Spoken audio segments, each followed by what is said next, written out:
Hi there, this is Mr. Rancourt. I'm back to show you what to do with part 3. Okay, let me scroll down real quick so you know where we're at.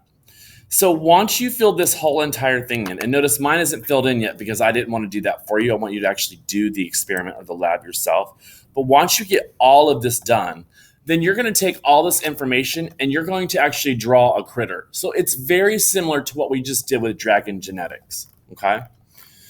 So if you go back up in here real quick to part 3, let's read the directions together. It says you're going to draw your critter and color in the body parts in accordance with the traits you flipped for.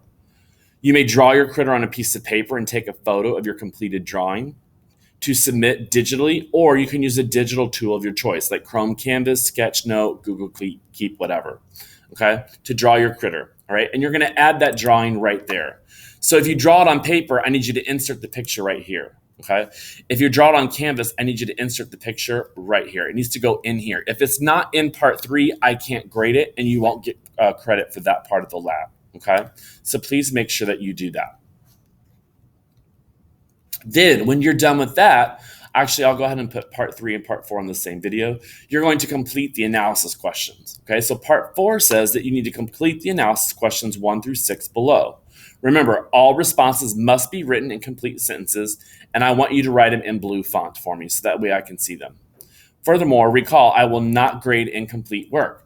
So if you don't complete this lab in its entirety, I'm not grading it whatsoever. So question 1 says, look at the visual aid 9.2, diversity and traits shown below. These critters are all siblings. In other words, they're brothers and sisters.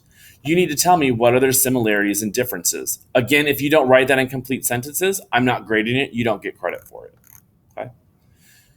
Question A says, what are their similarities and differences? Question B says, use the ideas you've learned in this unit and the model you used in this activity to explain to Joe why some siblings look alike and why others look very different from each other. We talked about that in class last week. You should be able to tell me no matter what, if I'm showing we're comparing critters, if we're comparing human beings, if we're comparing dragons, you need to tell me why is it that some siblings look alike while others look very different. Think about chromosomes. Okay.